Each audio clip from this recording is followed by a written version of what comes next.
তোমাকে নিয়ে সবাই যে কথা বলবে, অবশ্যই বলবে তুমি একজন বড় অভিনেতা, তুমি একজন বড় লেখক, একজন বড় নির্মাতা, তুমি একজন জাত শিল্পী, তুমি একজন ভালো বাবা, তুমি একজন ভালো স্বামী।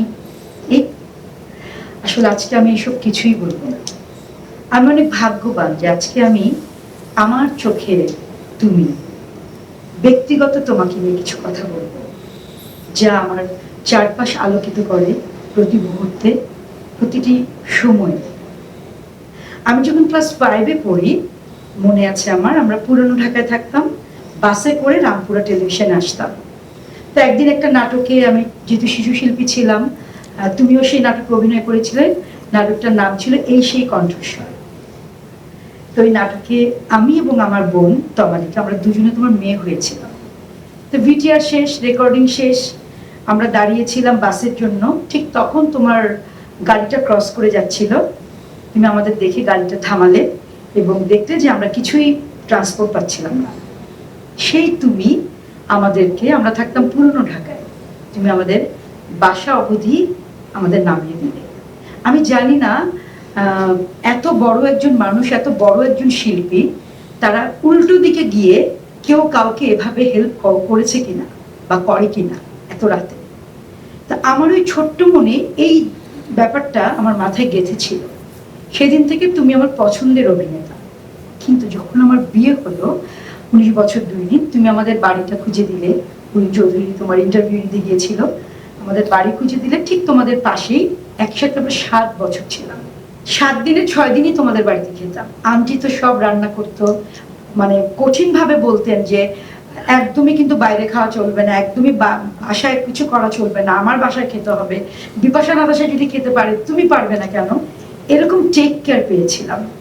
এবং যখন আমার ডেলিভারি হলো, তখন বৃষ্টির মধ্যে, ঝিরিঝিরি বৃষ্টি পড়ছিল, তুমি ড্রাইভ করে আমাকে হসপিটালে নিয়ে গেছে। একটা মেয়ের জন্য যে বাবার মতো হয়ে মেয়ের জন্য করা, এটা যে কত বড় একটা ব্যাপার, সেটা তো তোমার কোনো গায়ে লাগবে না। কিন্তু সেটা আমার ছোট্ট মনে, আমার মনে আজ অবধি গেঁথে আছে। কবে থেকে তোমাকে একদমই আমি আঙ্কেল ডাকি না, জানো কবে থেকে? তোমার মনে নেই, কিন্তু আমার মনে আছে। তখন ছিল বিশাল ঘোর করোনা। হঠাৎ করে জানতে পারলাম তোমার করোনা হয়েছে, বাড়ি থেকে বেরোতে দেবে না, কারণ নিষেধ। 20 সালের এপ্রিল মাস, কেমন একটা অবস্থা চারপাশ। আমার বাসা থেকেও আসলে বের হতে দিতে চাইনি। আমার একটাই কথা, আমার নিজের বাবা যদি হতো, তোমরা কি আমাকে আটকাতে পারতে? আসলেই তো পারতো না। হসপিটাল চলে গেলাম, কিছুতেই তারা আমাকে ওই অবধি ঢুকতে দেবেন না। কিন্তু আমি চলে গেলাম রিকোয়েস্ট করে, হাতে পায়ে ধরে। যখন তোমার সামনে এসে দাঁড়ালাম, পুরো মাস্ক ট্যাক্স পরা, চুল ঢাকা, অ্যাপ্রন পরা, তুমি তো প্রথমে আমাকে চিনতে পারো। কিন্তু আমি যখন তোমার ওই হাসিটা দেখলাম, আমার মনে হলো এই হাসিটা হলো এমন একটা হাসি যেটা টাকা দিয়ে কেনা যায় না। আমাকে তুমি বললে, তুই এসেছিস, কেন এসেছিস? কিন্তু আমি কি করে বলবো যে আমি কেন এসেছি? আমি তো তোমার মেয়ে, আমি কি তোমাকে না দেখে পারি? সেই দিন থেকে আমার মনে হয় না আর কোনোদিন আমি তোমাকে আঙ্কেল দেখেছি।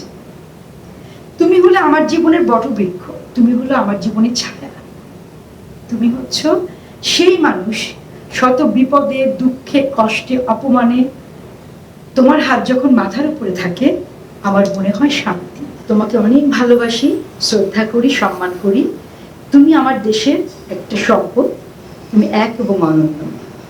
তুমি এভাবেই থেকো, হাসি খুশি থেকো এবং অনেক অনেক বছর বেঁচে থাকো, এই প্রার্থনা।